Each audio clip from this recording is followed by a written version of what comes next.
Here we go! Hey, what's going on, everybody? Hopefully you are doing well. Thank you so much for coming along for this exciting episode of my live stream. I need to call this something. Troubleshooting Hour with John? I don't know. Is that what we want to call it? Okay. Audio's working on the live stream. Just following up here. Okay. I think I sound okay. Let me know in the chat if you're having any issue. I know that the music is louder than a little bit louder than my voice typically is on the show, but I like to use my low registry to lull you to sleep on a Thursday morning. Hopefully you're doing well. Thank you so much for hanging out with me today. Appreciate it. Today, I want to just talk about vMix a little bit. We kind of circle around to vMix every now and then, and we'll make some good use of our time today. Of course, we do have a non-sponsor today, Ember Mugs. Keep your coffee hot and your creamer curdled. Courtesy of Ember Mugs. I probably should change that slogan, but it was from, like 3 or 4 years ago. Back in the old days, and I won't say good old days, I'll just say old days, and here we are. We're still here, so good stuff. I am streaming over to the John O'Canute page. I am also streaming over the Keystone AV page if you're following over there. That is the company, my company, that my LLC, that we do network installs for AV networks, particularly Netgear AV networks. And so it's kind of my thing. It's what I do, but also I do some general networking troubleshooting as well. And I work for a couple of, we'll say a handful of clients at this point. One in particular that is a fairly regular gig, and that is fueling the build that is happening outside in my barn. So more on that in a second, but first, Randy, what is going on? You get props for being first in the chat. Winnipeg, just popping in here, listening to the live podcast on my way to work. Excellent. Always appreciate that. Good times, great oldies. On my, by the way, on my YouTube page, thank you for saying the word podcast.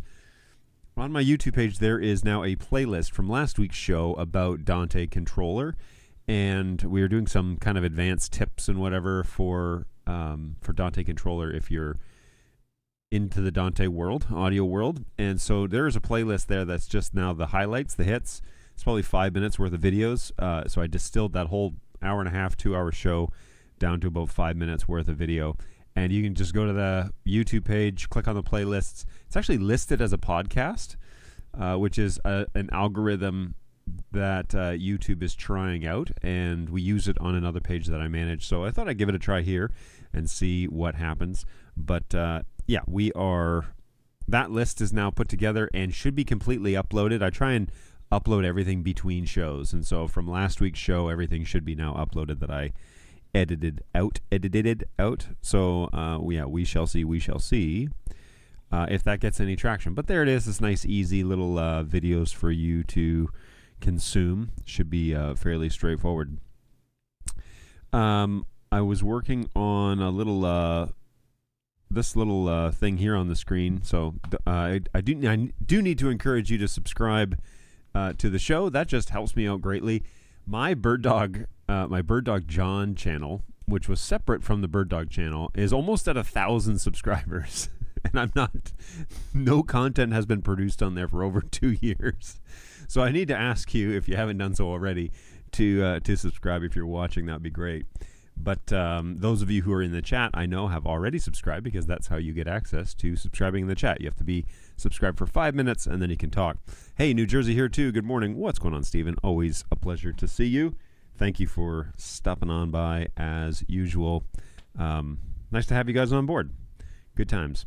So, yeah, I did this little subscribe. Oh no, not this one. I did this little like, share, subscribe button. I don't really expect you to share it. I mean, you can if you find this shareable content, but really it's more so about that big subscribe button in the middle. So if you haven't done so and you're just watching on the fringe and you're not in the chat, hey, hit that subscribe button. That would be a great help to me as this channel kind of moves and grows. Love to have more of that. Hey, the edits are a great idea. Lots of gems in here, but the live shows are long. Yes, exactly. And I was thinking that that would be an easy way for people to find the highlights of the shows. You know, a 2-hour live stream is not something that you're going to try and scrub and look for content. So trying to chop it up into smaller stuff and throwing it in playlists so that people can easily find it. And then I have noticed that I have actually gotten a few, welcome by the way, but I haven't gotten a few, I have gotten a few subscribers from doing that.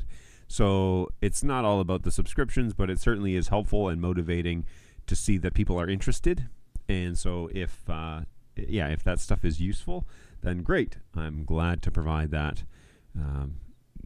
Glad to provide those things. So it didn't take me very long to cut those up. I actually have a fair bit of editing stuff to do, not for this show, but for my full-time job. I need to do it today. I'm out of time, so I got to do it today and get that done. And as you probably all know, Palm Sunday is this Sunday, Easter is next Sunday, and so this is the big, church weekends coming up. One of, if not next to Christmas, is probably the biggest weekend in the Christian church. So that's on the horizon.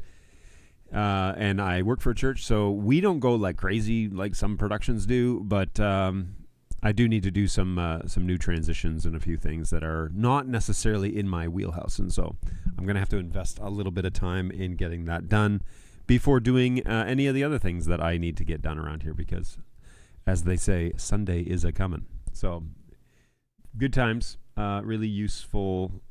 A couple of projects that I've worked on this week. So my kids were home yesterday, so I was able to, on Tuesday, get a couple of projects done that I had kind of outstanding, and I'll just kind of bring you guys up to speed. The first is, you may recall me talking about a network cabinet that I have here at the house.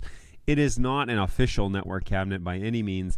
It is purely a place where I had a bunch of stuff coming into a closet where they expect you to put your internet router, your TV router, your DVR, and a few other things. Well, we don't do wired TV here in the Knutson home. We are a streaming family only. So I put in a network switch, as I do, along with my Starlink router, the Mocha transcoder, which is an actual TX unit. I mean, they're interchangeable.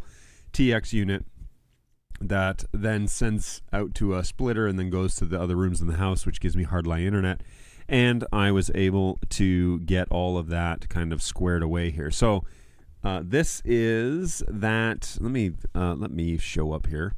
This is that network cabinet. You can see my Wii remotes from back in the day. That Wii system is, 15 years old, still working. Kids still play it. It's unbelievable.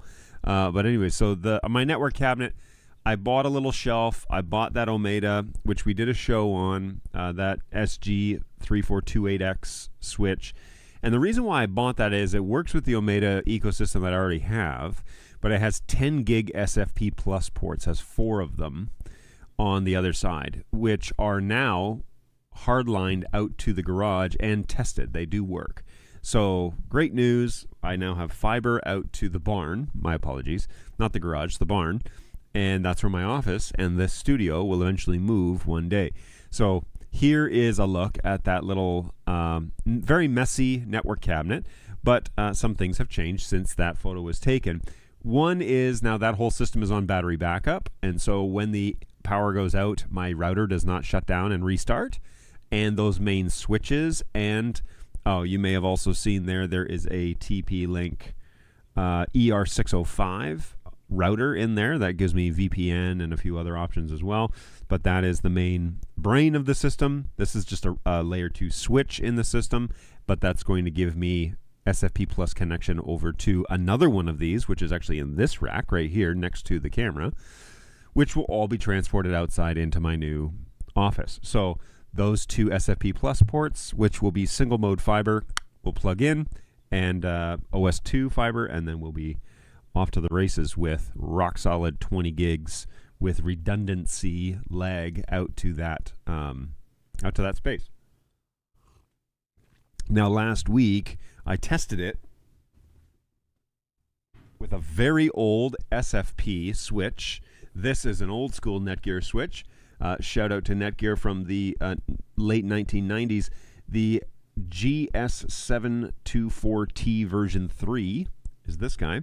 And he is very old and is now retired out of my fleet. I do not use it. But it's pretty. It's blue. So it's pretty. And it still works. There's no need for me not to use it. So if I needed non-PoE ports. But the reality is, the truth is, I might throw it in the rack just for the pretty lights. But the reality is that if I'm going to buy something else, I'm probably going to be getting another Netgear switch. That would be a 4250 to expand the fleet inside the office. So more on that on another day. But that is the current state of things. And so that little network cabinet has now a battery backup inside, and it has all that equipment in there, along with a rack mounted for 4 Raspberry Pis, which are all up and running. Well, lo and behold, that if you put it inside what I think is supposed to be like a towel closet, to be honest with you, when you put all that stuff in there, it generates some heat. Who would have thought? So yeah, we got to do something about that heat mitigation. So what did I do? Well, of course, I took the door down and I cut a big hole in it and I installed a fan. This is actually a vent fan for AV Systems, a proprietary one that you can buy. And all you do is you take kind of a stencil and you trace out the hole you want to cut. You gingerly cut that hole on both sides of the door and then plug it in. This fan actually runs over a USB port, so you could even plug it into like a stereo system that has a USB port that powers on when you turn on the stereo, or whatever you want. It doesn't have internal temperature sensors because this was only like $30. It was not very expensive, but it is relatively quiet, and it has 3 fan settings, low, medium, high, and off. So if you supply power to it, it will turn on and will run. So, of course, using my SmartThings world, I put a temperature sensor inside of this little cabinet up above. So there's actually quite a tall cavity above this door. So I put it up on the frame of the door above the fan to measure the ambient temperature up, heat rises, so up high. And when it reaches 80 degrees, this little fan will now kick on because it is plugged into a Z-Wave enabled switch plug, and the USB plug is plugged into that. So now when the temperature sensor reaches 80 degrees, the fan kicks on. And when it gets down to 78.5 degrees, it turns off. And so it keeps it nice and cool. Yesterday, it turned on about midday and did not turn off until about 2 o'clock this morning.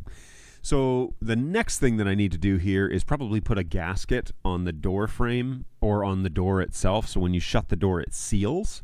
And then the only air is the cool air on the floor that can come in under the door, come up circulate inside the cabinet, and then get pumped out by the fan. So that's the next thing that I'm going to do. But my wife was actually pleasantly surprised. She was like, "Oh, good! Like now it's not going to get too hot in there. I'm not worried about it being a fire hazard." And I was like, "Okay, good. I'm glad that you approve." So that was great. A great little update. Another project I did that same day. So this is Tuesday of this week. That same day, that afternoon, I had a meeting and I did some things. I got my work done. But then there used to be, actually, you know what? Let me see if I can find a picture of this. I'm sure I have one. So long ago, like we installed our television above our fireplace. We have a nice little like a piston system that comes down and handles all of the weight of the television and everything like that. But the problem I was having with that is, let me see if I got one other shot here. I really don't take very many pictures in my living room, evidently. Okay, here. Let's do this one. It's hard to see, but you can still see it here. I'll zoom in. I gotta get something better than that. What about this guy? Okay, this one. Here we go. All right. So although it's a little tricky to see, this is my living room, and you can notice that I've got this network cabinet here at the bottom, which houses my stereo. It has network switches, it has power, it has the Mocha devices in there, a bunch of things. But then you'll notice I basically have this wrap. Well, this is a bundle of cables that's going up and supplying HDMI to the TV. It's supplying the audio connection for the speakers, which are just passive speakers. So I've got 3 different cables there. I've got a switch up here, actually, which is a small Omeda managed switch, and it has PoE in it, and it's powering this little access point, which is a TP-Link Omeda access point, business class access point, which is covering most of the main level of the house, by the way. And then and this big giant cover that's covering up all those ugly wires. There's also optical audio from the television, which I don't actually think is working, and a lot of Ethernet cables and such kind of bundled in behind here. So one project that I worked on then that I was trying to get kind of sorted out was to clean all that up. And this photo was taken this morning. I ran panels and I ran it through the walls. And so now everything, there is no more giant white cable. This is just an opening, which is, there's a power plug right underneath here. So this is just an opening now, and this bundle of cables, which I could buy a little black wrap for or something like that, or even reuse the white one. But I think black would be a little bit more non-intrusive. But anyways, it all runs up through the wall. And then comes here to a keystone panel, which is has various plugs here on it. But you'll notice that the access point now plugs directly into the keystone panel. The optical cable, there's a keystone jack for that. There are 3 speaker cables. So these white wires are speaker cables. They now plug directly into keystone jack little push pins for that, which I've had for ages. And then there are 4 Ethernet ports. I've also moved the Mocha adapter then up here. Okay, so it's sitting here behind the TV now. So it comes in via coax behind the television, goes into the Mocha and converts it to Ethernet. That then runs over to this panel and comes down out one of these Ethernet ports into that PoE switch, which is down here, which then returns 3 more to this panel. One of them is plugged in here, one of them is plugged into this switch, and one of them is plugged in directly to the television.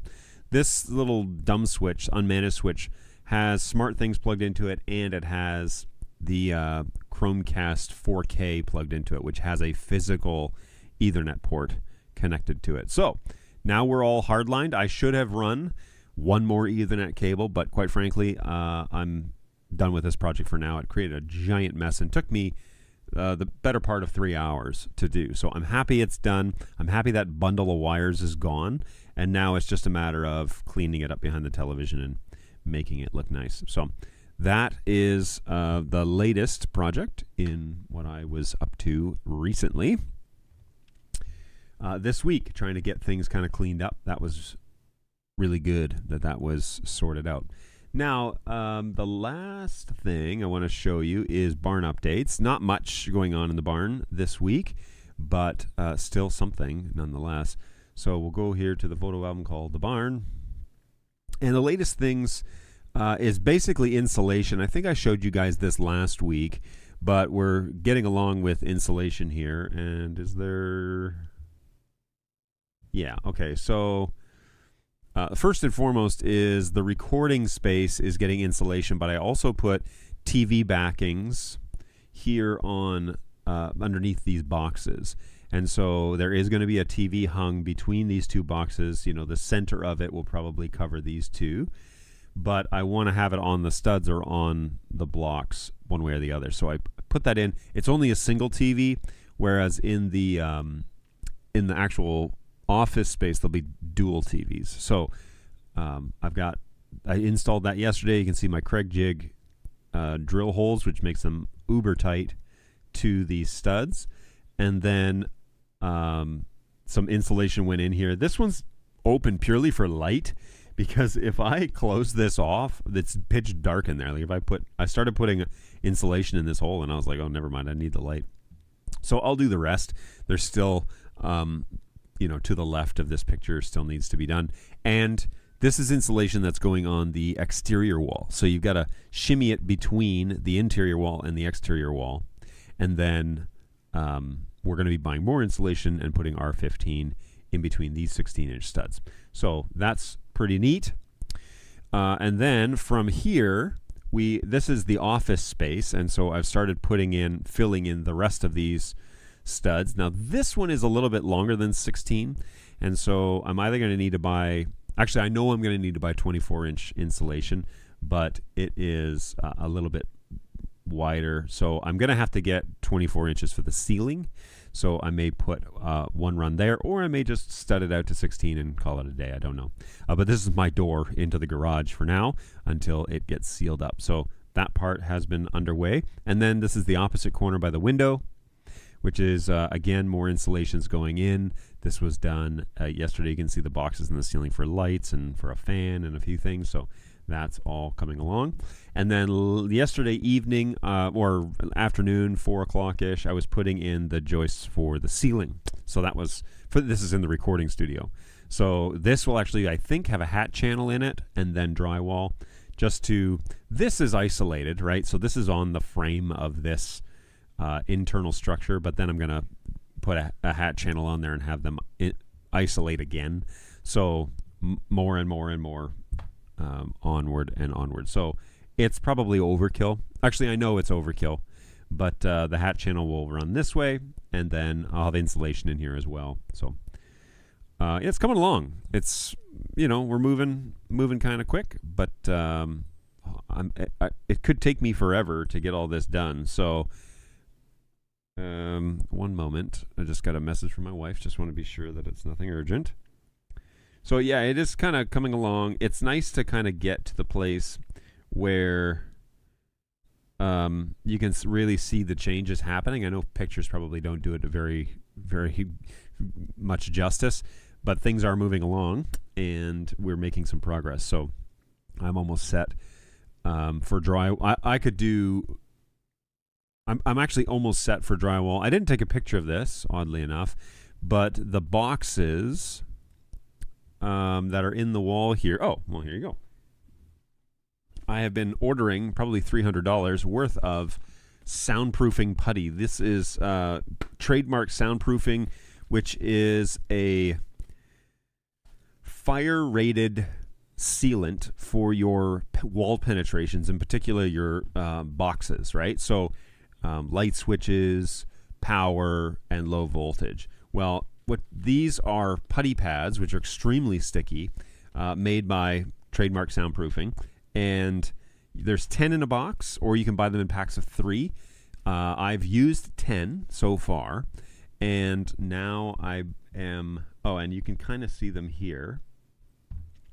I've used 10. I have another 10 in hand, and there are another 13 arriving today. So that will cover everything. I do need to, I think I'm going to go all the way around the box. They stretch a little bit, but you don't want to stretch them too much where you get a hole. But they basically cover, they create an air seal around each of these boxes. And then once the drywall goes up, then you take acoustical caulking and you go around each of your boxes as well. So there is no air that can get in between my office and each of these wall penetrations, which would basically then make all the mass that you put on the walls would make it irrelevant. I decided to do wall penetrations inside my recording space because we're going for best effort. We're not going for absolute, we're not going for some sort of ridiculous 68 decibel, rating. I really just want it to be best effort. So I did wall penetrations. I put these inside the recording studio around the boxes, and then I am going to seal it up real tight so no air can get in or out of that studio without me doing it. So we will have an air exchange system in there that will be all airtight. So that'll be fun to dream of and figure out how to do, but one step at a time, everybody, one step at a time. So those boxes are getting basically acoustic treatments, and then beyond that, we will be will be one step closer to drywall, which is really what I'm trying to say.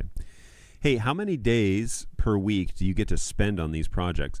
So it's not really days, it's more like hours. I try and spend 1 to 2 hours out there every day if I can, depending on what we've got going on. Sometimes that's not possible. But at the very least, I'm usually done working here in my office between 3 and 4, so I can be out there from 4 to 6 if I have the materials to work. But, now that I've got all the tools out there and everything's kind of set up to work, once I decided, for example, to do the ceiling joists, it's just a matter of moving the ladder around and getting them up there. And I've got a framing nailer, so it's like boop boop, put in the nails, line it up, measure it, boom boom, put them in. So it doesn't take too long, but I am doing most of it myself. I haven't actually had anybody here to help me with it, now that I think of it. So everything you've seen, with the exception of half of the big 12-foot wall that separates the garage from the rest of the space, with the exception of that, I've pretty much done it all myself, which is crazy. I'm trying to think, did I have anybody come? Nobody's come yet, so it's all me. Which is daunting, but also extremely satisfying to know that I've done most of this myself. And you just chip away at it. There's no I gotta be in next week. There's none of that. I'm hoping to be in by June. If it's July, I'm not going to lose any sleep over that. If it's October, that's a bummer. I've lost some time, but again, I'm not going to lose any sleep over that. So that's fine. We will deal with it. And it might be I can't do anything because I don't have the money to buy the drywall or hire the guy I'm going to hire drywallers because that's way too much drywall for one guy to do. I will break my back doing that crap. So hire some professionals that can do it. And we'll roll with it. Okay, let's talk about vMix. So vMix has this really cool feature that is, I think, kind of... Here, let me backtrack. vMix has a lot of cool features, and this network buffer is one of them. But when you get to a position, which is a good problem to have, vMix, well done, that you have so many cool features that most of them go undersung. They don't necessarily garner a lot of attention, and there's not a ton of stuff out there about your network buffer options. But in the advanced settings of the actual stream settings, so at the bottom of vMix, there is a button that says stream, and next to it is a cogwheel. When you click on that cogwheel, it will open up a screen that will look something like this. And these are your stream settings, okay? Whoops, shouldn't show my that key on there. So these are my stream settings, and on here there is a advanced option. Now, because I'm currently streaming out, I can't click this wheel. These settings are locked because I'm currently streaming. But inside here, if you click on the quality settings, there is going to be a screen that basically says what sort of network buffer do you want to have. Now, I have never manipulated that option, but apparently I need to get that sound clip, but I've never manipulated that option. And when I went to look at it this past week, the option was set to 2 seconds, which is basically no buffer, okay? A 2-second buffer is nothing. Typically, you want to set some sort of buffer, but if you have amazing upload speeds, you may not need it. What the network buffer, as far as I can tell, does is it encodes your video and holds it in memory cache on your machine, and then sends it off to YouTube, okay? Now, this is in an effort to not lose any bits that go up to YouTube, but to create a solid stream. Now, why did I go down this path recently? Well, for the soundstage that I work with, I have a Resi encoder. And Resi has been doing some interesting things over the past year, over 2026. And one of those things is it's trying to, I think it's trying to drum up more money. And it's not necessarily a good thing or a bad thing, but they are actually constantly contacting their current clients with, hey, we have these other features that you're welcome to pay for. So that's fine. That's what businesses do. It's not a big deal. But it really got my brain thinking about what is it that the Resi encoder does, and what are the options when it comes to what other things out there that could maybe be comparable to that. Now, at the soundstage, we rarely have an outage, internet outage or power outage, mostly because the power is all run off of solar panels, which is on battery backups. And so the batteries are charged at all times. And if the power were to go out in Brentwood, Tennessee, we would still be operational. The soundstage, everything would run for probably another couple of hours. And we never are there we're never live for more than 2 hours, ever. So we're covered by battery backups. Oh yeah, and then all of our equipment inside network racks are also on battery backups, and so big ones. So we're covered, okay, multiple times. So we're never going to really have a problem with power. But the issue that we're probably going to run into is if our internet service goes out. And I actually don't think that Resi would help us in that instance, because if the internet service does go out, it will likely go out for multiple hours. And so it doesn't make a lot of sense to invest a lot more money inside bigger or larger Resi encoders, but instead probably moves to something like Peplink, which does Peplink routing, but then it does, automatic failover of internet services should your internet go out. And so we run on United Communications, which is a Tennessee company here, and we have business class internet, which is 1 gig up and down. And it is amazing. I mean, we can basically go 4K at this point without really having any issue. And the residents that live in the home like the fast internet option. Anyway, lots of things to talk about there, but it works really well most of the time. However, we have had a couple of outages, and it's known outages, and they work to restore it, and it comes back on in a couple of hours. Well, that's all well and good during the week. The major problem that we have is Sundays, and the Resi encoder is operational primarily on Sundays. We don't really use it for anything else. Even when we do pre-recorded sermons or lessons or songs or things like that, we record them locally to hard drives plugged into our Blackmagic ATEMs, and then we ship those off to cloud, and then I render them here in my home, which is 45 minutes from the soundstage. So there's not really a lot of the reason why we have Resi. It's been rock solid the whole time, but I don't know if we're using it.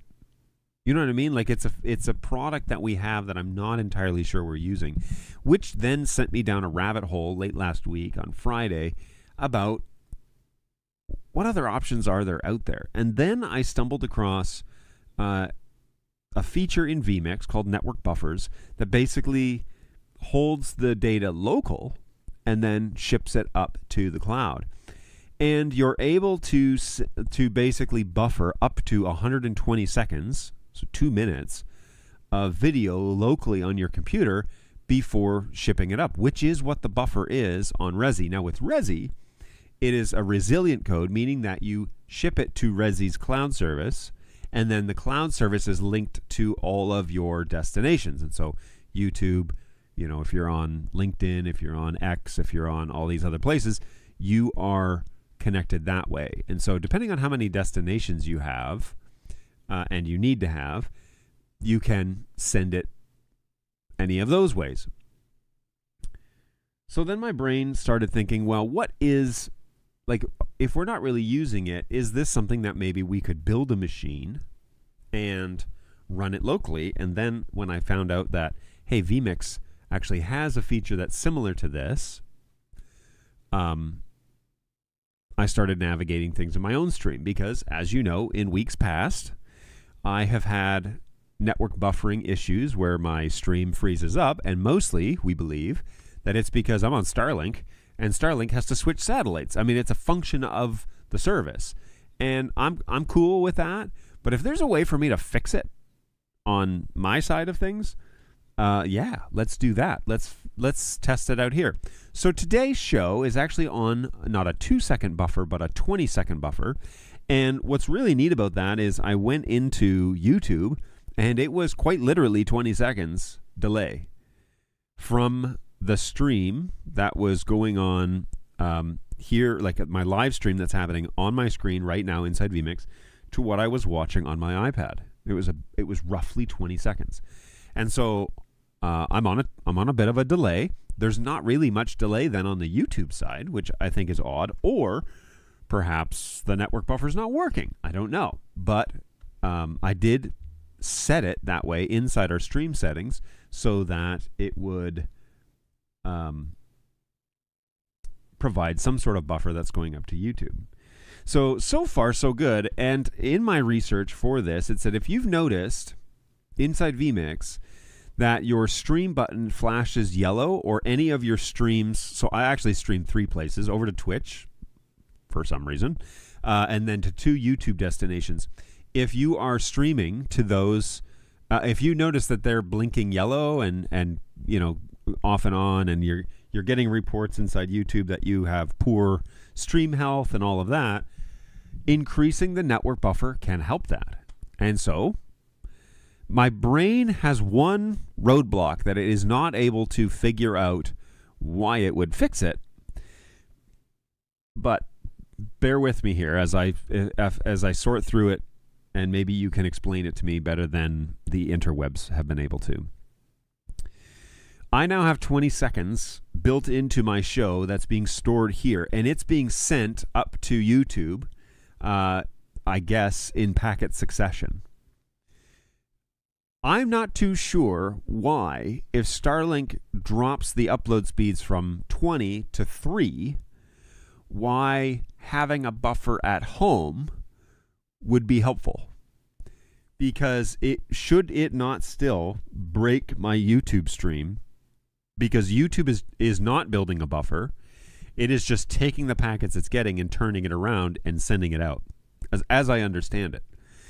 So there's not a built-in buffer on the YouTube side. So if the internet connection, if I'm building a buffer at home and the internet connection slows way down and the packets are building up at home, right? Why would it fix the stream health going to YouTube? Would it not still drop or buffer if Starlink switches over? Now, where I think this could really be advantageous is at the soundstage. Because if we have actually a 2-minute delay with Resi already. So if we were to change over and use a vMix machine and then run a 2-minute delay or a 120-second delay on vMix, and then if our internet service for some reason goes down and we have a Peplink backup, we could then, the service could switch over to Peplink, while we're waiting for internet to get restored, switch over to Peplink on a secondary service, probably cell coverage or Starlink, and then the buffer then would pause, right? And we'd have 2 minutes. Again, my brain is like, why would we have 2 minutes if it's built up at the soundstage? That 2 minutes needs to go somewhere. But anyways, it would give us time to switch over to the Peplink cell network and then pipe that information back out. It would flood. So maybe you understand more than I understand what is going on here, because I'm trying to figure out how the network buffer actually helps slow upload speeds to YouTube or to Twitch or whatever. Now, as an anecdotal piece of information, we have been running on a 20-second buffer today, not a 2-second buffer, which is what it normally is. We've been running on a 20-second buffer, and I have yet to see any problems in vMix. We are 38 minutes into the stream, plus I did a 15-minute pre-show. I haven't seen any drop packets. YouTube is reporting excellent health. Just a few warnings with bitrate because they want 6,400 kilobits, and I'm only sending it 3,000. But there's no issues there on the YouTube side, and I haven't seen vMix do its usual blinking of the yellow light. And so perhaps it's real. Perhaps that network buffer is sorting it out, because again, from forums and things that I've been researching on, basically says the network buffer will smooth out poor upload speeds if you're in an area. start with 15 or 20 seconds. And if you continue to have problems, increase it to a minute and see if that fixes it, and then kind of go from there. Okay, hold here for a second while I catch up in the chat. What's going on, Angus? Good morning.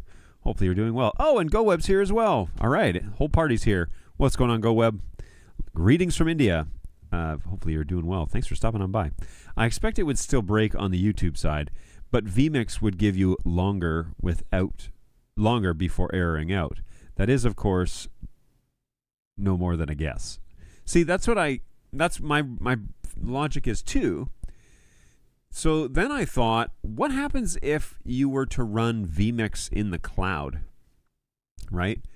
So you run an AWS server and you fire up vMix and you put a network buffer there, and you put a network buffer on your vMix instance locally. So you're just using vMix. So we ship our TMP or whatever SRT up to vMix in the cloud, and then vMix in the cloud turns around and sends it to your destinations. I suspect that setup would be a whole lot cheaper long-term, weekly, than paying for a resilient stream from a provider. Because the resilient stream is a turnkey solution, and so you're paying for that premium.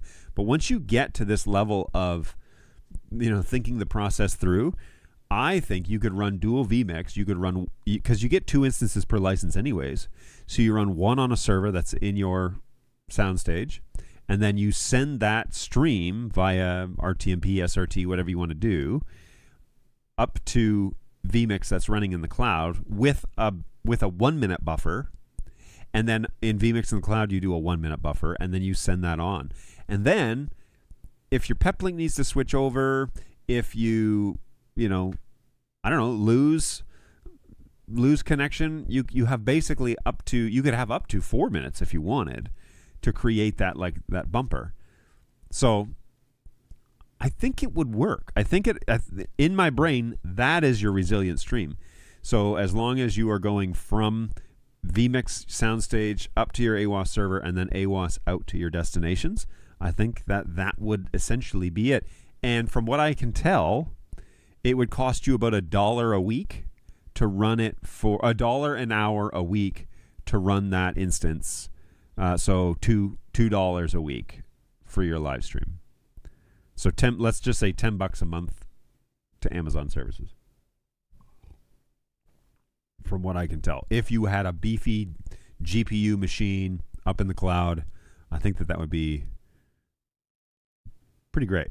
I'm pretty sure the terms and conditions state it's one computer at a time for those 2 activations. Oh, interesting. Well, I wonder if there are any use cases, or if anybody's, I'll ask the vMix guys when I go to NAB if there's anybody doing something like that, because that's fine. I mean, 2 licenses is not the end of the world for us. Still massively cheaper than what we're doing, but it would be very interesting to know if that would then create your resilient stream. Or you do a 2 minute buffer on the soundstage side, and you do a 30-second buffer, up in the cloud, basically giving you 30 seconds to stream, or vice versa, 30 seconds at home in the soundstage and 2 minutes or a minute and a half or 2 minutes up in the cloud.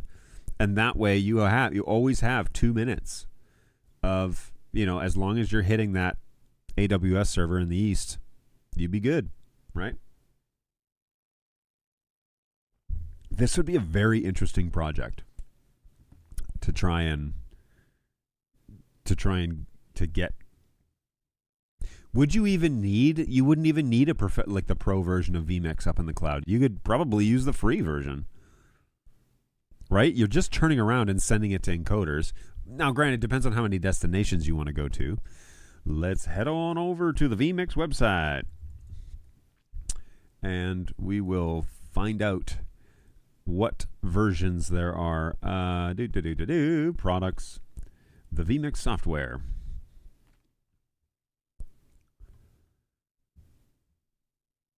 Download vMix, pricing. Where are we here? Purchase. There we go. All right. So, over on the vMix website, we've got basic HD is $60. Free updates for 12 months. They're all that way. Total inputs 4, we would have 1. Camera NDI inputs 3, we would have 0. Max res 1080, that's fine. Recording 1, channel overlays, streaming, including 5 simultaneous live streams. So that's so $60 is basically what we're looking at right this moment. And then we'd probably do a 4K version, and we wouldn't be sending 4K, but we would have all these other options then to then you could use vMix Caller locally. Yeah, I mean, this is okay. So for under $1,000, not even, for under $800, you could have all the software you need. You could create a rack-mounted server that would be a Windows machine.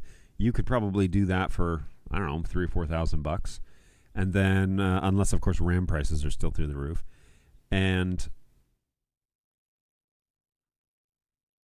yeah, I mean, this would be such a fun project. And then you get a dual deck link card, right? So that would be your ingest, your SDI ingest from your studio system, and then up to the cloud.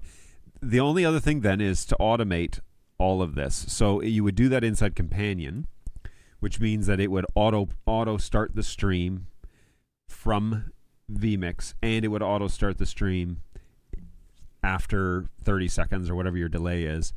I guess it could start them at the same time. Anyway, you start the stream, and then you start the stream in the AWA service, and off you go. Does it offer that? Let's go over to BitFocus buttons. vMix, does it allow you to connect to a service that's in AWS? You would think AWS instant. So maybe. Maybe. vMix. I don't know, but it's a great, it's a good question for the vMix guys to see. This is the one that I have. So, yeah, possible. It's possible to do that. But I think that this would be a fun way to control the entire stream all the way. And then when you're ready to go to 4K, it's just a simple update to this piece of software, right? And then once you're done, you could even automate the power down the AWS service, and you're done. That's it. You could even automate. You'd automate the whole crap out of the thing. Automate the turn on, but then you do manual shutdown with the button. So, that'd be so fun. Figure all that out, get it all to work. We don't have any sort of like immediate emergency. I think our contract is up in December, and so we'll definitely be looking at this option at NAB, and this will be something that we will be navigating with you guys for sure on the show. That's for sure, is me trout. I've heard of a few people using cloud-based vMix. It's a pretty slick solution. SRT connections between vMix machines with big buffers should be good and reliable. Right? That's what I'm thinking. Like, SRT is so lightweight to begin with that you should be able to fire it up inside of the streaming option, or RTMP or whatever. RTMPS for YouTube. They do SRT, right? Yeah. Let's go to settings here real quick. There's an option, right, under, outputs. Here we go. So, yoink, let me just clear off my screen here real quick and bring you back over. So here, under outputs, this is inside vMix. This is the 4K version, by the way. So when I was leaving Bird Dog, somebody bought me a copy of vMix, and I'm out of focus. Ahoy! Why am I out of focus? Who knows? Let's see if I can get my camera to focus on my hand. Uh-oh. What's going on here? Is my autofocus dead on my camera? Boy, that's weird. How did it go out of focus? All right, well, if I go back here, I'm in focus. So this is the, or am I? No, now I'm fuzzy again. There we go. Okay, now we're back. Sorry, everybody. Now for something completely different. So here inside of vMix, you can turn on SRT for the outputs that you want, which is pretty crazy. SRT, set it as caller listener, rendezvous, host name, port name, latency. Oh, that's so cool. You just set it up right here inside the outputs and then be done with it. So you need a good GPU to do this sort of stuff, but it's definitely doable. You would think that those settings, by the way, are in that spot, but as Angus has informed us, it's in an odd place. It's not on the streaming window. It's true. It is here under outputs. So you go to your system settings, outputs, and then you just turn on the SRT, and you could output anything you want. See, the other thing about NDI is you could then create multi-viewers inside of vMix and then send those multi-viewers out via NDI and then just connect decoders to it, which I'm halfway tempted to get my hands on a Play Pro, because the TV that's inside the recording space that I was telling you about earlier in the show, where is that screen? This one. That TV that's going to be mounted right here is going to be connected via NDI. There's 2 network ports that are in this box. One is going to be for NDI, and one is going to be for a camera, an NDI camera. Here's a question that I'm going to throw out there, and my prior allegiances aside, I'm still on the fence about what camera to put in here. I'm really tempted to get, don't scoff at this, I'm really tempted to get a Marshall camera, because it's just a POV camera, and it just needs to be a simple camera. But the Mackie Live, which I have not actually really closely looked at, the Mackie Live is an option. Unfortunately, you have to buy an $80 PoE adapter for it to get it to take PoE, which an $80 PoE adapter, like, I've never seen a PoE adapter at $80. Get out of here. So it's USB to PoE. I think you may be able to not buy the proprietary. I don't understand why accessories have to be so stinking expensive, just in general. But USB-C to PoE adapter. So check it, guys. I think you could buy a Cable Matters PoE to USB to PoE adapter, and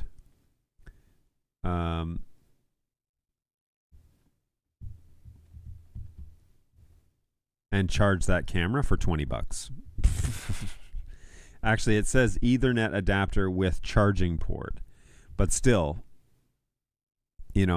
that's what I would need. I need internet to it, because I don't want to use Wi-Fi. Sorry, I just don't.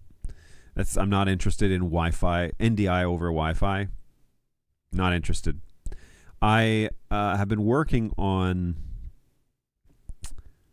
This is supposed to be PoE. Why is it not showing me? I have worked on several projects since my Bird Dog days that were for AV installations, and I am still a firm believer that Wi-Fi is not the correct solution when it comes to audio video over IP. It just isn't. It just isn't, guys. It just isn't. It's a cute gimmick, but it is not. If you're, I can understand if you need a shot of the crowd and latency doesn't matter or whatever. But even then, if you're doing concert venues or whatever and people are singing along, you want their mouths to match up with the music. You don't want it to be super delayed, because at the very least, it makes the girls in the front row look like they're tripping on acid because they're singing 3 seconds delayed. So you want all that stuff lined up. as best you can. So hardline or proprietary, Teradek makes some amazing, very expensive stuff that goes over Wi-Fi, but it's all SDI based. So I need to find, a PoE, USB-C PoE adapter that basically could provide power. Anchor has one in here. Is it PoE or is it just the one? I think this is the one that I have. Amazon.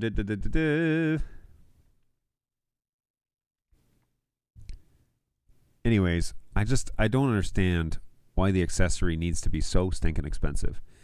So the Mackie Live, which is relatively inexpensive camera in the NDI world, needs you to plug it in with an adapter in order for you to get Ethernet to it. It doesn't have a physical Ethernet port. So that automatically kind of pushes me to the Mackie Pro if I'm looking at that line of cameras, which does have PoE built in, and it does have a built-in Ethernet port, and it's not trying to do something weird with Wi-Fi. So I think that is what makes the most sense for this space, is to have a Ethernet PoE enabled NDI camera that's not a PTZ. It's just a POV that's mounted up in the corner or above the TV or something like that. That will then give me a shot of the talent inside of the studio. Okay?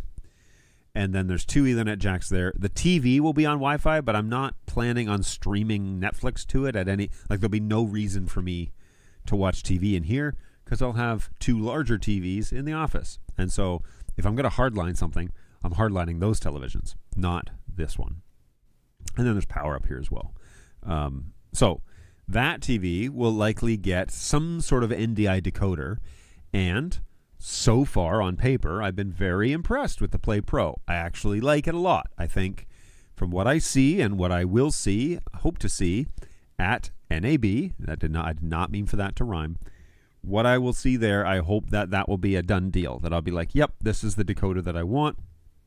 I will eventually probably have 3 of them for all 3 televisions in this space so that I can pick and choose what NDI sources to put up there on the screen. They'll also have HDMI connections, but I actually think I want to utilize NDI more and then use the API to change the sources. So that's kind of what I'm thinking. So we'll see. We'll see if that makes logical sense once I see the product in action, and also to make sure that it's going to work. So $80, yeah, that's nuts. I agree. Now, granted, it's a PoE Ethernet adapter for USB-C for the Mackie, but I do think $80 is just insane. Yeah, USB PoE adapters on Amazon. I use them with the Bird Dog Play on a semi-regular basis, and so did I. The only issue I think there is the ones that I use for Play Pro, I would plug in a USB for power, and then I would plug in an Ethernet port to the Play. And I don't think that it was power and Ethernet into USB-C. It was a breakout. It was PoE Ethernet to USB-C and an Ethernet jack, right? So it was a splitter, not a combiner. But anyways, we'll figure it out. Hey, I wonder if Wi-Fi 7 will change things. We say that about every Wi-Fi iteration. Here's the thing about Wi-Fi. Although the protocol is standardized, okay? So Wi-Fi 6 was a massive upgrade from Wi-Fi 5 and 4 and 3 and 2 and so on, okay? Those Wi-Fi standards were big jumps forward in stability and usability and wall penetration and all of that stuff. The thing about Wi-Fi is it's always 2 generations behind the standard Ethernet connection. 2 generations, not 1. It's not on the cusp. It's not on the heels. It is 2 steps back. And I don't mind doing 1080p over Wi-Fi, but I do mind the fact that I can do 8K signals over Ethernet. And we can't do that yet with the NDI world reliably and something where I actually want to watch it.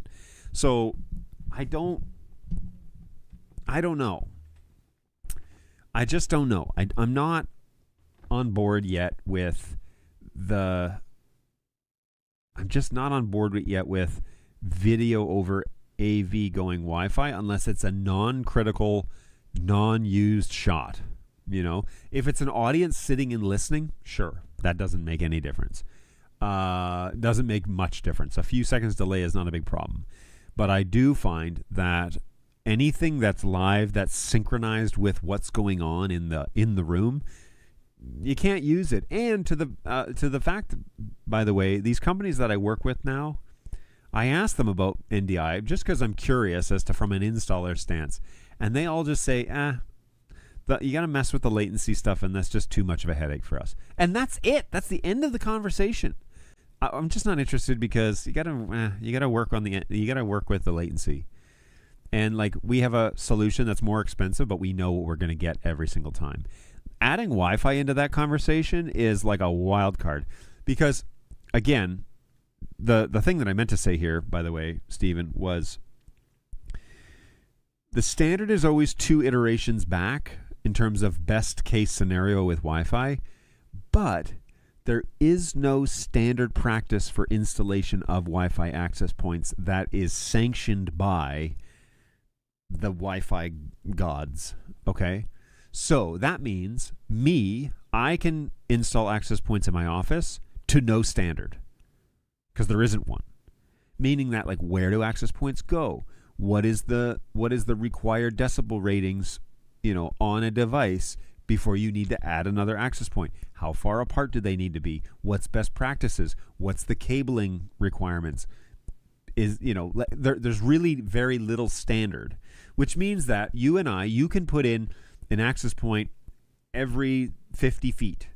They're on different bands. They're properly managed and gridded and meshed and all that, like self-healing and everything.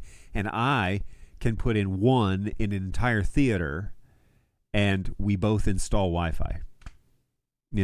One of us did it very poorly, and one of you really overdid it, probably.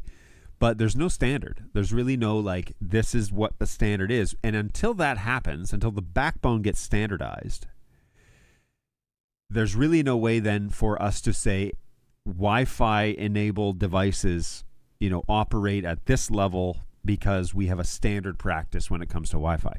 So there are some open-ended problems with installing Wi-Fi and the fact that anyone can do it. Not saying anyone shouldn't be able to do it, saying that there is no white paper from, again, the people who are ever sanctioning Wi-Fi 7 and saying, with Wi-Fi 7, an access point should be installed when it drops to X amount of decibels, and and then it should be every 6 channels, and it should be, whatever. So that whole pattern, until that becomes widely adopted as the standard for Wi-Fi, I think that doing audio video over Wi-Fi is kind of at will.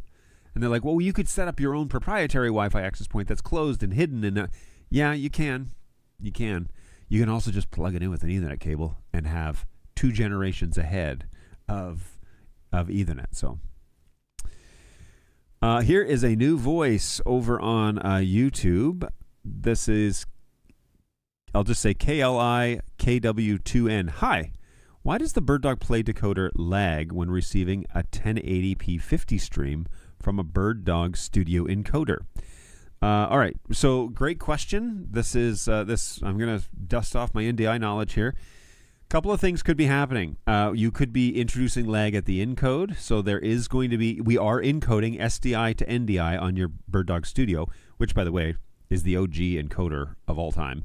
That thing, I wish they would resurrect that exact build, find somebody who could build it again and put in the 4K option and just build that thing. But good for you that BirdDog Studio is still being used. There is a little bit of latency that is introduced at the encode, okay, because we are literally taking a signal and running a process on top of it on the FPGA and then outputting that via network card. Now, it's very minimal, but we're introducing a little bit of latency there. Then you're bringing it across your network, and the network packet stuff has been pretty standardized these days with the introduction of Netgear AV IP networks. But if you're not using an AV IP network and you're just taking it across a data VLAN or something like that, there may be path problems or latency introduced by the actual physical connections between whatever the path is, and especially if there are any unmanaged switches on the network, or if there are, and the reason for that being is unmanaged is taking those packets and spitting it out all ports, much like a hub used to. You get around that by having a smart switch, which is also not recommended for NDI installations as far as I'm concerned as a network guy. Don't use unmanaged, don't use smart switches, mostly because they are network aware, but they're not technically layer 2, like true layer 2 managed switches. So I would go there next. So make sure that all the switches on the VLAN that the packets are going over, there are no unmanaged and there are no smart managed switches, and that you're using preferably a reputable AV over IP network as well. Then you're going to get a guarantee between when the packets actually hit the silicone back of the network and transfer over, and whether you're using however your network design is. So if it's a star pattern, that means you're only going to do 2 hops max. If it's spanning tree and you've got switch upon switch upon switch upon switch, that means that packet has to be read and transmitted across that layer 2 network, across all the switches that you have to travel to. So my recommendation is a spine and leaf, which is basically you have a core switch that everything comes off of. And if you are, and I'm out of focus again. And if you are in a headroom that you've got 2 switches and you can't trunk those back to the core, that you auto lag those over at least 10 gigs worth of connections between those 2. So we have our core, we have it going off to a headroom. In that headroom, I've got 2 switches. I SFP plus as many of those together as I can, and then I auto lag and trunk those together, well, auto lag them together so that they make one logical connection, and there's really no bottleneck between the backbone. So then we eliminate any sort of lag there. All right. Then on the decode side, so we have a bird. Now you said bird dog play. Okay, so this is probably the OG play. This device is basically, it isn't proprietary, but it is basically like a small Raspberry Pi, the actual board inside. And so there is a decode process that's happening there that is also, it works just fine for 1080p signals. I think 30 is the limit. Oh, you said 50. So maybe 60 is now the latest. I haven't seen a bird dog play unit since I left the bird dog office. So I suspect that you may see less lag if you send it a 25 stream. And that would be the test that I would offer you. Change the encoder, the Bird Dog Studio, to run 1080p 25, or whatever your source is if you're just running an auto. Change it to 25 instead of 50, which is literally half of the packets that a 1080p 50 stream would do, and see if it catches up. See if the lag isn't as predominant. You're sending a lot of packets to that little board that's inside that bird dog play for it to decode, and it is probably needing time to decode them. And so if we are, if our network is ideal and your bird dog studio, I don't actually have no questions about that product because it was great, is great, still one of the OG of all time devices. But the decode is also going to be in question here. And you just say lag. You don't actually give me a metrics like how long of a lag, how many milliseconds are we talking. With NDI, there is a lag. But the way that you can verify it, the difference, is to take a computer that's on that network that your NDI signals are on and open Studio Monitor. And if there is a noticeable difference between Studio Monitor, which is able to decode pretty much immediately, decode your video source from your studio, and there's a lag on the screen, we can almost be certain that it is not your network and that it is not the encoder. It is more likely that it is going to be the decode side. And the test would be, are we sending it too many packets for it to really be able to do it quickly? I don't know what the official numbers are on whatever the decode lag is on the Bird Dog Play. I'm hoping that it's a lot less on the Play Pro, but I will find out in April, which is just a few weeks away, man. So I don't know if that answers your question or if it just gives you more ideas to troubleshoot, but you may see a reduction if you send it half the packets. It's basically half the packets per frame, right? So if you're sending it 1080p 25 or you're sending it 1080p 50, the other thing about the 25 and 50 standard here, so we're talking about European and Asian standards.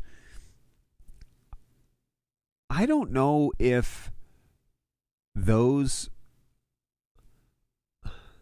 is a pure guess, okay? I don't know if those standards are actually encoding 50 or if it's encoding 60 and dumping 10 frames. Or 10 frames. I just wonder. I don't know. I have no basis for this claim, okay? No basis, and I'm probably wrong. I'm wrong a lot, by the way. That's why I'm in troubleshooting. Because I'm cool with being wrong, because then eventually I'll be right. You hope. I wonder if it's doing a 1080p 60 process, because I believe that the Play was designed in the States. I believe the software that it runs was done in America. I wonder if it's doing 60 frames and dumping 10. Or deleting 10. That would also introduce latency, that process. So there you go. I don't know. I could be wrong. I might be wrong. I'm likely wrong, but I don't know. A cool way to check is to change it to 1080p 25. It would also be then, if that theory is true, it would be doing 1080p 30 and dumping 5. But it should cut your lag down by half. It should, if that's what's going on. I don't know. But again, I'm happy to be wrong. I hope I'm wrong, but I don't know. I seriously don't know. And it's been a long time since I've talked to I don't even know who the engineers are over there, because the one that I really knew well is no longer there. So I don't really know who's writing the software. Okay. It is 11:15. And the Easter season is upon us. So I'm expecting a bunch of deliveries today from Amazon. Mostly things that I've ordered yesterday, things that I ran out of that I need today. So they are out for delivery somewhere between 1:15 and 4:15. That's a pretty good window. So they should be at my house today. And that would be great. If they show up, perfect. And we will kind of get after more of the barn build. I'll have some updates for you next week. I don't really know what I'm going to be talking about next week. One thing that I did in the barn is... Where's my photos?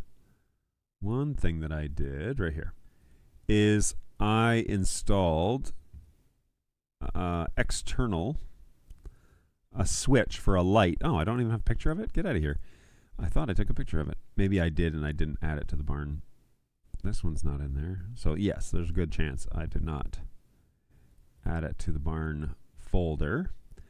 I'm putting a light outside. Oh, it's not in here. Okay, so I didn't take a picture. I'm adding a light to the outside, and one of the ideas that I have is, because it's a recording studio, I'm thinking about putting a Z-Wave LED light in there and then having it just on when I'm in there, it's just on white. But then when we are recording, it could be red. And then when it's safe for people to come in, it could change green. So thinking of ways to do that. I think that'd be kind of a fun little side project. But to set up smart things to adapt to when it is we're recording and when it is we aren't. Maybe there is a module inside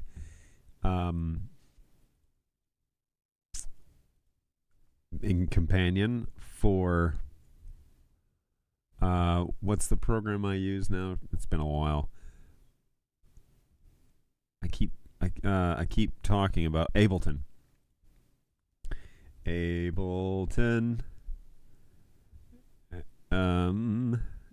Is there Audinate Audio AWS Ableton Live? Allen and Heath, AI Media. I'm not seeing anything for Ableton necessarily. Cable Matters. That's funny. Okay, so nothing here. It's not totally down and out yet, but we'll see if Ableton has something like that, because, when we hit record, it would be cool if the light turned red, and then when you stop recording and the light turns green, means that you can come in. Be kind of cool. So I'll investigate that a little bit to see if there is an option.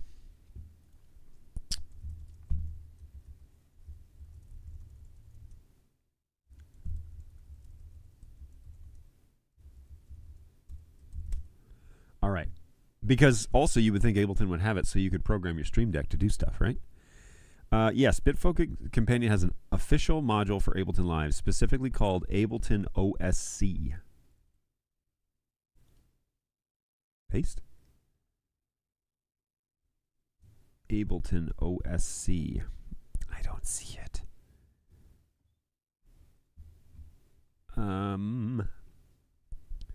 It appears in the official Bitfocus Connections page as Ableton Community Live. Version 1.2 has the latest info. Companion bundled models. The module uses Ableton OSC, a third-party bridge, to let Companion control Ableton. You can send commands, play, stop. Yeah. All right, so maybe it's just called OSC. Generic OSC. Okay, let's add OSC. Target host IP. Generic. Browse available versions. All right, well, I will investigate this because it's kind of a cool idea. Again, you would think that they would Ableton would definitely have a module for Companion, because that would enable all your Stream Decks to do stuff, right? So, one step at a time. Okay, everybody. Well, you have stuck with me to the end. I appreciate that. I have not noticed. Have you noticed any network problems? Any network buffering? I haven't seen anything in vMix. So I wonder if this little 20-second buffer is really working, which is great, because I'm going to leave it for sure and let my computer have a buffer, and then be done with now maybe we just have a great Starlink connection today. Who knows? But we'll leave it. We'll pay attention. We'll see if we have any dropouts or anything like that over the next little while. But hey, that's pretty cool. I think that's pretty neat. That's pretty neat. Alrighty.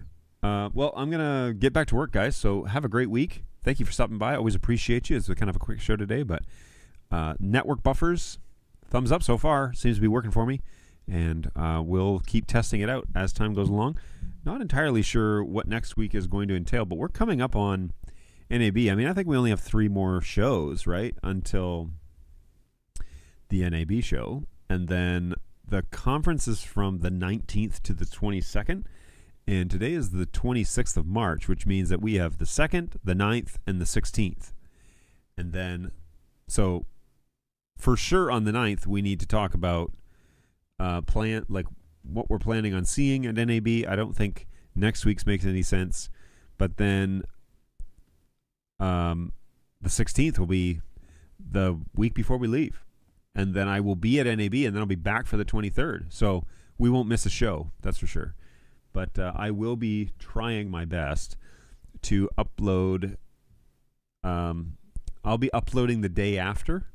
So I will record videos, and then the plan is to record videos at booths, edit them in the evening, schedule them for the next day. And so you'll see on Monday me on Sunday doing things on the floor and giving updates on things that we're seeing. We have a much bigger list this year than we did last year, so I hope to be making a lot more videos than I did last year.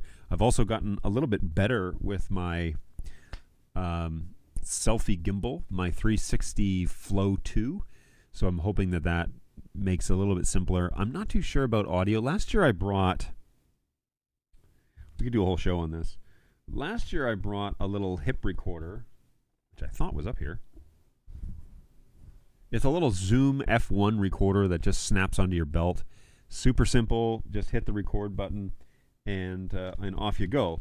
But you need to have, here it is. I knew it was up here. So this little guy is the Zoom, oops, let me try and get her in the light a little bit. So there you go. It's my little field recorder, and it has a headphone jack. It has a microphone jack. It just clips on your belt, and you just hit the little boom record button, and if you see it flashing, it's recording. I had an ear in last year, and I wired a microphone into my hat. That seemed to work pretty well. Matter of fact, let's just go to studio, and kudos to the person who just subscribed to the channel. I saw that happen. Thank you. Always appreciate you guys following the channel for more. And I'm just going to throw this up here while we're here. Not that one. Do this one. This is my new little thing here. Okay, so let's just go to videos and NAB, and let's have a quick little listen to how this sounds. Show this here, and then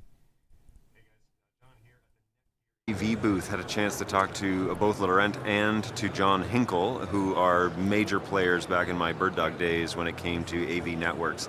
John was a guy that outfitted us with all of the switches that we needed to do testing and to make sure everything was rock solid. And Laurent was obviously or Laurent. I always get it confused, and really I apologize. He was the guy that helped me configure and map out exactly what the design needed to be. And so a big shout out to them.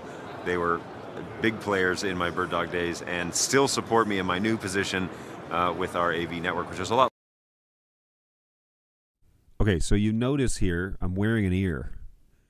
I've got a little earpiece on, which is basically just a, that's like a security headset, I think. I don't think that's actual headphones. I think it's just a one-ear mono that's plugged into the top of this pack. Lighter.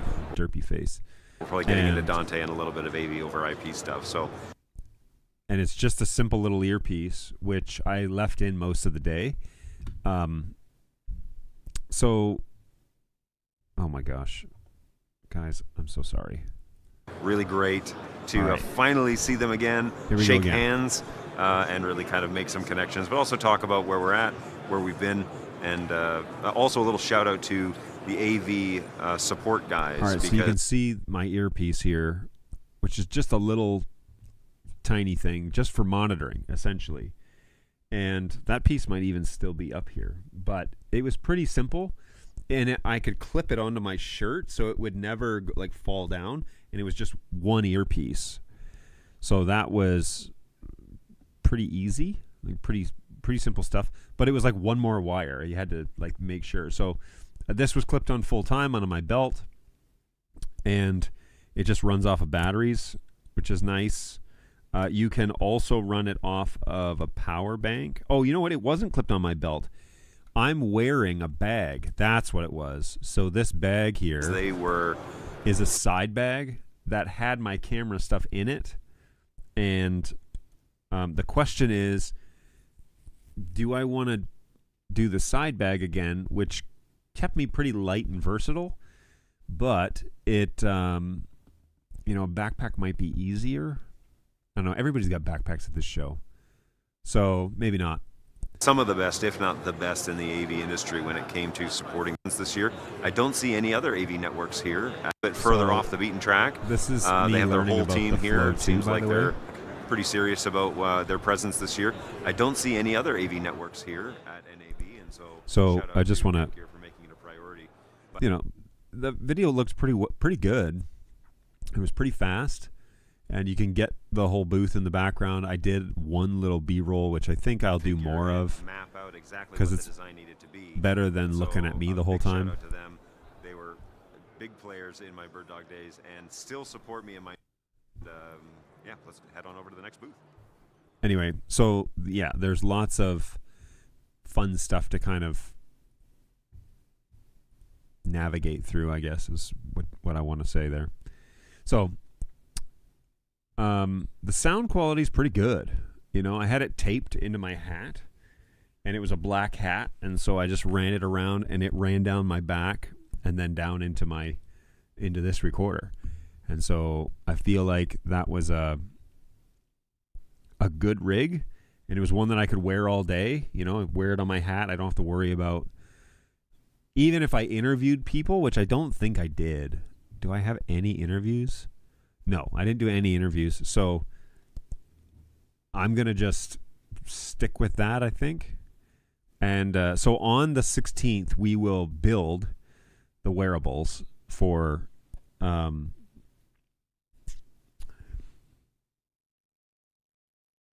we'll build the wearables for the 16th, and then I'll be ready to go get all that gear together. You know, I do have in-ears and stuff like that I could use instead, but it seems like overkill. I just really want it to be pretty much like not noticeable. I don't want people to know that I'm wearing a bunch of stuff, but I would rather be able to monitor my audio to make sure it's coming through clearly.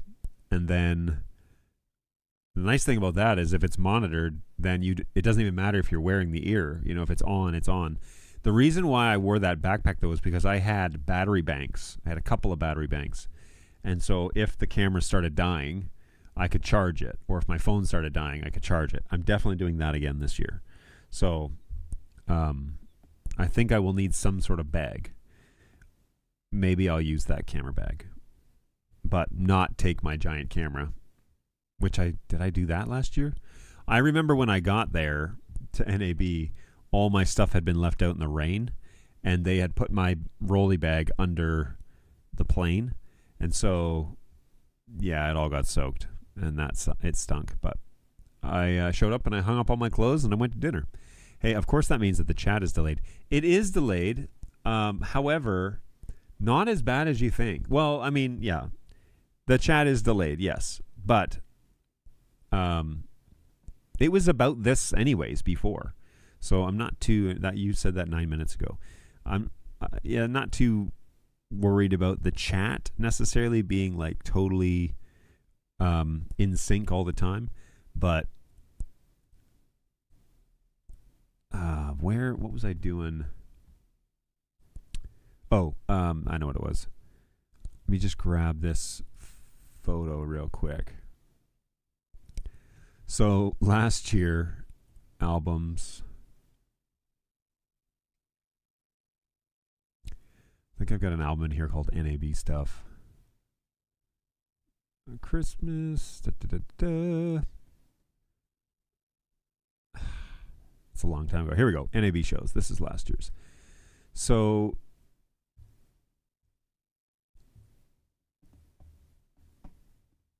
yeah, this. Okay, so this was, I showed up and my bag was soaked. Oh, and there's that little side bag you can see. So all my clothes, I grabbed all the hangers I could and I hung them all up because everything was soaking wet. And then I was like, well, I sent this to my wife. I was like, well, I got bunk beds for just me, and I got 2 queens, and all my gear is wet. So I had to hang it all up to dry, which is unfortunate, but it's kind of just the nature of how things go sometimes. You know, you can't get too excited.